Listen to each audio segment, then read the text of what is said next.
Just concluded this year, 2018. We call it Kudaram, which is Malayalam for a tent, and I hope I'll be able to explain why. So the site for the Biennale, as it happens every 2 years, is Fort Kochi. Fort Kochi has a history of settlement. First of all, Martincherry, which is the original settlement, then it saw waves of. It's a very cosmopolitan city because of the nature of people who come here and build. Starting with Chinese, going to the Portuguese, was fortified by Pedro Alvarez Cabral, and then eventually transferred to the Dutch East India Company, and then eventually the British. So one sees vestiges in Fort Kochi of all these manners and ways of living and being in different points in time. Many of them are like this, which are not really structures, but are very evidence of kind of a fruitful living with nature. These are the famous Chinese fishing nets. And also the trade and commerce and interaction that Fort Kochi has been the site for. One can read that in the remnants of all these warehouses, factories, where materials came down from the Malabar hills down to the coast and were shipped out along various spice routes. So, many of you may be aware, since this is Trivandrum, that Fort Kochi eventually fell away. Its industrial or commercial importance kind of degraded, and using the buildings that lay abandoned or half empty or half used was one of the primary sources of one of the primary reasons why Kochi Museum's Biennale came about in 2012. And what it has done is it set up this biannual cycle of reinvigorating Fort Kochi completely and starting this very people-oriented conversation about art. And something that's not only special to India but special, I would say, to South Asia and many countries who are not privileged. The idea of that open conversation. In 2018, the curatorship came in the hands of Anita Dubey, and she wrote a very evocative curatorial note titled Possibilities of a Non-Alienated Life. And in that she spoke very eloquently about what if these distances we've created both between ourselves, between us and nature, between societies and institutions, could not exist. What would be that possibility of that lack of alienation result in? And we took that forward in our way of thinking about what the pavilion should be about. Just to give you a context, this is the water's edge at Fort Kochi. All the sites that you see marked with the logo of the Biennale are the places where art is exhibited and galleries are, which go through this biennial cycle. Cabral Yard is the only site which doesn't have any building on it. It's a clear site which is walled off. It's 1 acre big, named after the founder of Fort Kochi. And part of the Biennale program now, and it's becoming a very robust part of their program, is the arts that are performed and visual arts. And they need every time they do this, a pavilion that will house this. So these are cinema, performances, lectures, talks, lots of different scales of gathering. The other thing that they need is, because these are sites that are scattered all over Fort Kochi, they needed a heart for the Biennale, something that would anchor where people would come, meet with each other, talk with each other, social heart, you can call it. And that's the site. So when Anita and I visited it, this is what it looked like. There were the remnants of previous Biennale, including the slogan on the wall. But inside, one could see on the soil foundational archaeological evidences of previous pavilions that had existed on the site. And we thought that was very interesting, because the first thing Anita said to me when we were standing under these trees was, why do we need to build a pavilion? Why can't we just sit under these trees? Which was interesting for us.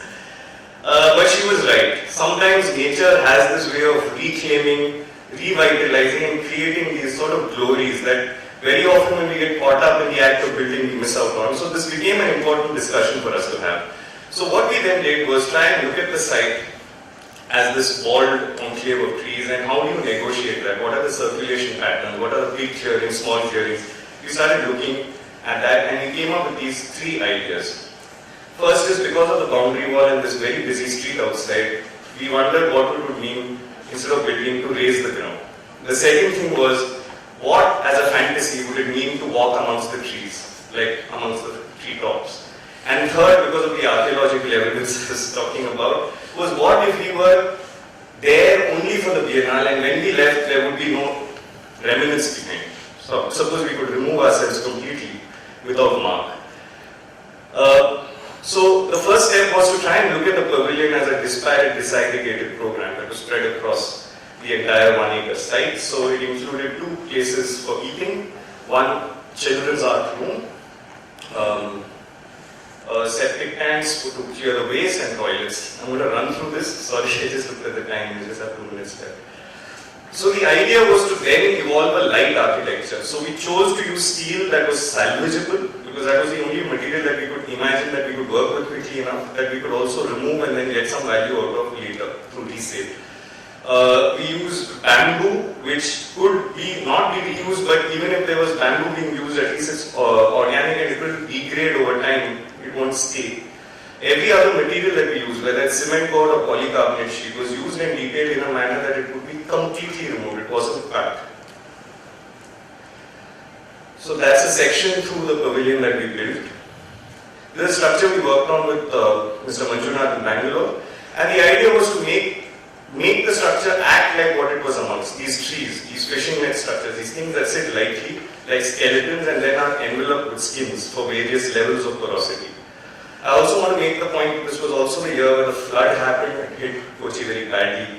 Our working time on site was reduced to 2 months, so I must congratulate the people responsible, Abdul Thomas and Shannon, who are responsible for the work on site, who have actually pulled this off in 2 months' time. The idea is that when you come to an auditorium or a pavilion, performance, sometimes you're late. Even that is a form of exclusion. So what if sometimes you don't want to be in the air conditioning? Sometimes you want to step outside halfway through the performance. These are also sorts of parameters that affect the program that are not possible in a black box that we try to open up the possibility for in this design. So that's the relationship between the tech and the performance. We have nice fans outside because of the trees and the sea breeze that comes in. It's a fairly nice and cool place to sit. And this is what we wanted to achieve, which is, there it goes, which is a canopy that would let you look up, look at the sky, look at the trees, look at the stars, while enjoying the performance and hopefully even contributing to the creation of art as an event. Thank you. I have a very short question to you. If I answer short also, I'll try to teach you. You have adopted steel structure. Yes. And you have given the roof with bamboo, and all which you have given a polycarbonate sheet. In which way it is related with Dimiri concept? With the Green, that. It's not green. Yeah. Okay. So that's a very valid point. I just want to clarify, it's not completely steel. The roof is actually part steel and part bamboo. Without getting into a debate about what is green, I think our essential sense of this being a green pavilion, so-called, came from the fact that we could remove ourselves completely from the site. So there were 2 or 3 things that we did. Firstly, the steel in itself, the polycarbonate itself. The polycarbonate particularly is something that was actually stuck with 3M tape, so it was actually possible to remove at the end completely. None of the polycarbonate sheets were cut, so it was literally back to market for the polycarbonate sheets. The bamboo work is what we did to cover the spans that it would be inefficient for the steel to cover in terms of cost. Overall, our principle of whether this building is green or not looks at it's maximizing its programmatic value so that it's not only a nighttime event, it works through the day. By ensuring there's enough options to not turn on the air conditioning. Third is to not build deep foundations, to build in a way that it's literally only 2 feet foundations made with well rings, cement well rings. And primarily driven by the fact that if we were to remove ourselves, we don't leave anything back on site, so that over the next 2 years the site revives itself. So the principles of the Biennale that you refer to come from the curatorial work, which is this lack of alienation. But this is how we work.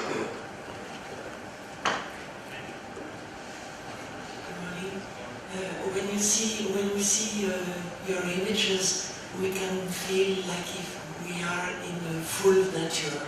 Oh, thank you. But we are not. Okay. We are in the city. Yes. Isn't it? Yes. Yes. So I would like to know how from the city you enter in the site. And also, other question, I would like to know how you treat the technical buildings you have around the limits of the site. I didn't understand the last bit of the question. I saw you had some buildings Along the side, yes. Which they are, how they Yeah, are. sorry, I should have If they participate or not from the whole, or if there's something else. Yeah, sorry. So that's my fault because I kind of ran out of time. But this is an example of a peripheral building along the boundary. So all other than the central structure, everything else was a leaning on the boundary wall. It's interesting when you say that it's nature, but it's away from the city. And that is the nature of the site in itself, because it has this very high, 10-foot high boundary wall, which stretches almost 500 meters. So on the street, you have this dead wall that continues, and above the wall, you can see this glorious tree facade. So the only part of our building that interact, or our buildings on site that interact with that street, is the deck. Because at that deck, you are able to look at the street, the people at the street can look at you on that deck around the thing. This is an example of the toilet block that we built, where again we felt that, if we can change the way a toilet is planned, it doesn't have to be super private, you can actually enjoy nature. This is the children's art room that occupied one corner of the site. This is a Dimiri cafe, a cafe run by housewives in Kerala. So these were programmatically planned by the, all along the site plan.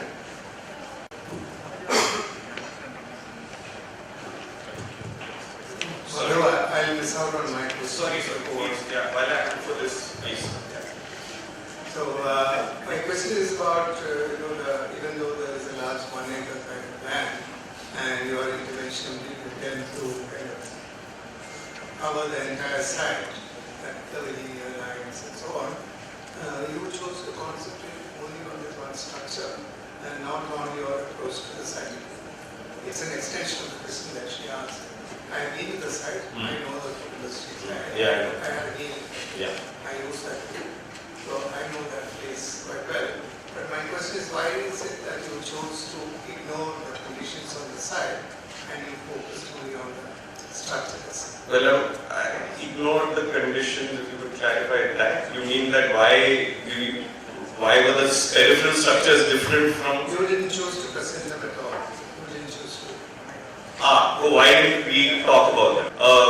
Just to be very brief in answering this question, the Dimiri Cafe and the other food outlets were also invited by the Biennale. They were not part of our programming. I did share the structural design that we did, but in a sense you're right, these were programmatically also peripheralized to that central structure. So maybe that's the reason why you didn't see evidence of equal treatment.